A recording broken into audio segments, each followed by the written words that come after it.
there's a lot to be said for simplicity. Oh, fine.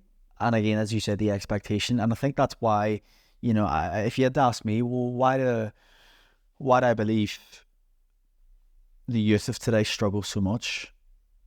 You know, I would say a big part of that is their expectation, as you'd said, because you go on to Instagram and you automatically you log on Instagram and you see a 21-year-old with a Lamborghini and £1 million in the bank living in the Maldives, and years gone by, you might have been in good shape, you might have been a good footballer, you might have been academic, and in your age group, in your town, in your village, you would have been quite high up in the social hierarchy because you know you were a good footballer, your ability, you maybe were quite funny.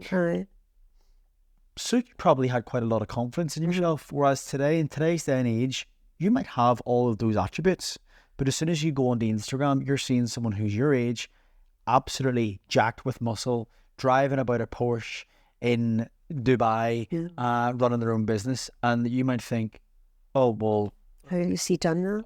Yeah, how's he done that? And, you know, how's he there and I'm only here?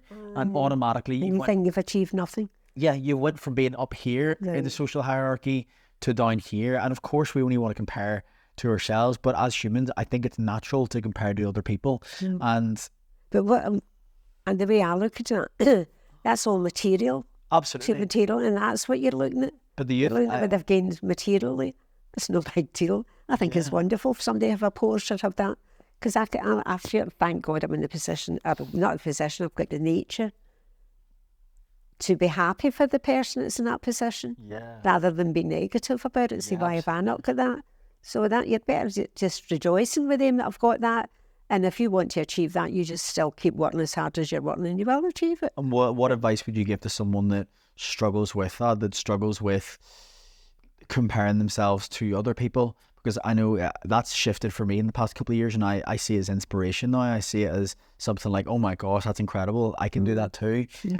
But previously being like, oh, I'm not there, like I need, and your self-worth was dwindling as a result of that. So what would you say to people in today's day and age that maybe do struggle with their self-worth when they go onto social media and they see somebody living the high life and they're not? Personally, I would say, and I know it sounds negative, and it doesn't sound very good, I would switch off. I wouldn't go on their lines online to look at them. Unfollow them then? No, definitely wouldn't. Because it's not helping you, it's not doing anything for you. Find something that you like or you enjoy or you're not jealous of or things like that until you feel strong enough to look at that.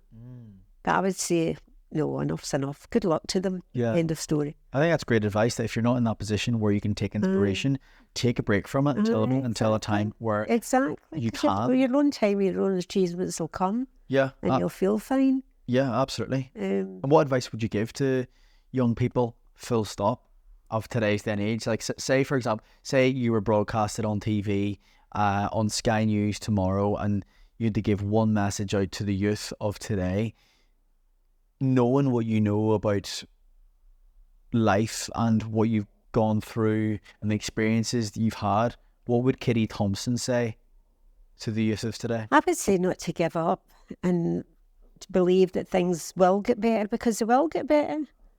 If you keep dreaming and just saying, no, I'm good, I'll get there, things will work out for me. Just believe in yourself and just don't think negative that everybody's better than you, because they're not. They start off the same way, and that's it. Your time will come if you keep persevering. But be happy in your day, you know, that you're still alive, you're still able to make decisions and do things, or else work harder. You know what you have to achieve or you want to achieve, and you know what way you can do that. Well, go for it and think positive. I'll achieve that, I'll do this, or I won't do that. But try and be happy in what you have achieved so far up to that limit. Be content, try and be content and say, well, I've done this or I've done that. I've done okay, I'm still here, I'm still able to make decisions. And go for the good things that you've achieved in your life and think about them. Don't bring yourself down to the negative things of what you think you failed in. You maybe think you failed in it, and somebody else might think that's nothing wrong in that. What you done is you failed, okay, but you'll pick yourself up again. You know, don't batter yourself up.